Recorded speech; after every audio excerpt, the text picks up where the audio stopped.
magluluto ako ng chicken adobo.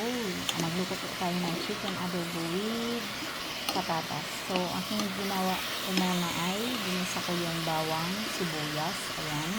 And then, nilagay ko yung chicken. Yung chicken, pinakuluan ko muna para matanggal yung blood. Pinakuluan ko siya ng 10 minutes. And then, saka ko tinanggal yung tubig. And then, nilagyan ko siya ng paminta at saka dahon ng laurel.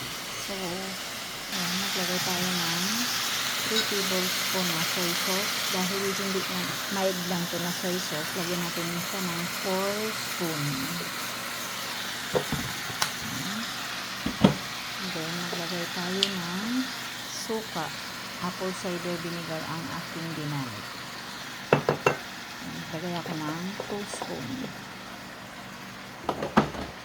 Then, lagay natin ang ating chicken cubes. And then, ang ating ginamit ay syrup. Hindi ako gagamit ng asukal. Syrup lang. Pero kung wala kayong syrup, okay lang yung asukal. So, ilagay natin yung ating patatas.